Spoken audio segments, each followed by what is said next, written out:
All right, let's just dive right in. We're about to unpack a poem that a lot of us probably had to read back in school, one you think you've got figured out. But what if I told you its quiet, simple lines are hiding something else entirely, a secret, a chilling manifesto of revenge that's been sitting in plain sight for over 100 years? So these are the opening lines from Sara Teasdale's 1915 poem, I Shall Not Care. And right off the bat, it feels pretty serene, doesn't it? Like this sad but graceful acceptance of death. The imagery is just beautiful. You've got bright April, rain-drenched hair. It really sets this tone of a natural, gentle ending. And the poem keeps going with this same vibe, talking about this deep peace, becoming one with nature. It really seems to be about letting go of all the pain and attachments of life. But then you get to that last line, and I shall be more silent and cold-hearted than you are now. Whoa, that's the key right there. What if this isn't about release? What if it's a final, devastating jab? To really get to the heart of what's going on here, we have to look past the words on the page and actually understand the world of the woman who wrote them. Was their life really one of peaceful resignation, or was there something else brewing under the surface? Yeah, Sara Teasdale's life was anything but serene. I mean, look at this timeline. It was just marked by struggle. She was dealing with chronic illness, she went through a really difficult marriage that ended in divorce, and she suffered profound personal loss, like the suicide of the poet Vach Lindsay, who had been her suitor. Her own life ended tragically in 1933. So this context, it suggests a much darker, much more bitter emotional reality, just simmering beneath that calm surface of the poem.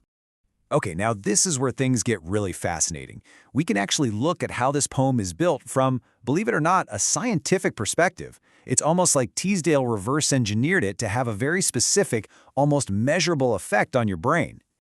The very structure of the poem is a masterclass in causing what you might call emotional anesthesia. It's literally designed to calm you down, to quiet your own emotional responses while you read it, basically lulling you into the speaker's own detached state of mind. So, how does she pull this off? Well, just look at the mechanics. You have a simple, predictable rhyme scheme, that repetition of I shall, and the use of all this calming nature imagery. All of these things work together to, and I mean this quite literally, hack your nervous system. It can actually slow your heart rate. It triggers what's called the parasympathetic response. That's your rest and digest mode.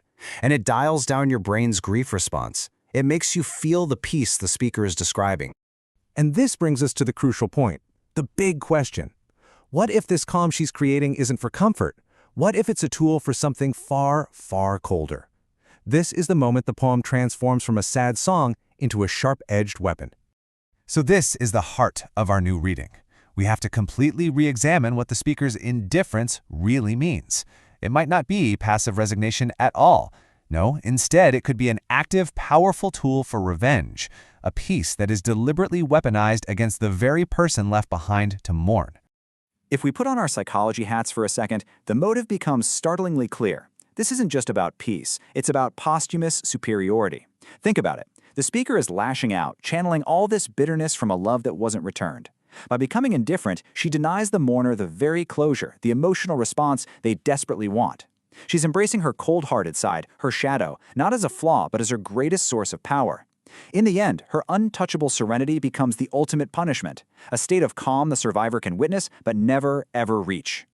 And that brings us to the final, chilling twist, the one that reframes the entire purpose of this poem. Ultimately, the poem forces us to ask this one fundamental question. What is the goal here? Is it tranquility or is it triumph? Is the speaker trying to find release for herself, or is she trying to guarantee the suffering of someone else? And there it is. That's the poem's true subversive genius. It's not a song about letting go. It's a calculated, posthumous curse, a perfectly crafted revenge fantasy, delivered with the coldest, most beautiful, serene precision imaginable.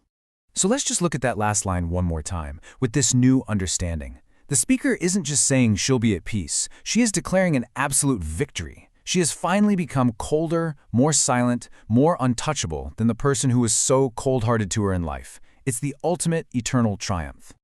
So why are we dissecting a 100-year-old poem this intensely? Because its hidden message, this weaponization of indifference, has a shocking relevance to our world right now. Think about it. In our world of social media, we are surrounded by performative sorrow, and there's this immense pressure to be constantly attached, always engaged, always caring. Teasdale's work offers this radical alternative. It suggests we could reframe indifference, not as cruelty, but as a form of strength, a kind of radical clarity. It presents this powerful idea. What if you could rehearse that final detachment now? Not to be a jerk, but to live more freely, unburdened by all the grudges and expectations that just weigh us down. And so, we leave you with this thought to chew on. In a world that demands our constant emotional engagement, our constant reaction, maybe the most powerful and liberating act we can perform is, sometimes, just choosing not to care. The real question is, when does that choice become the ultimate form of power?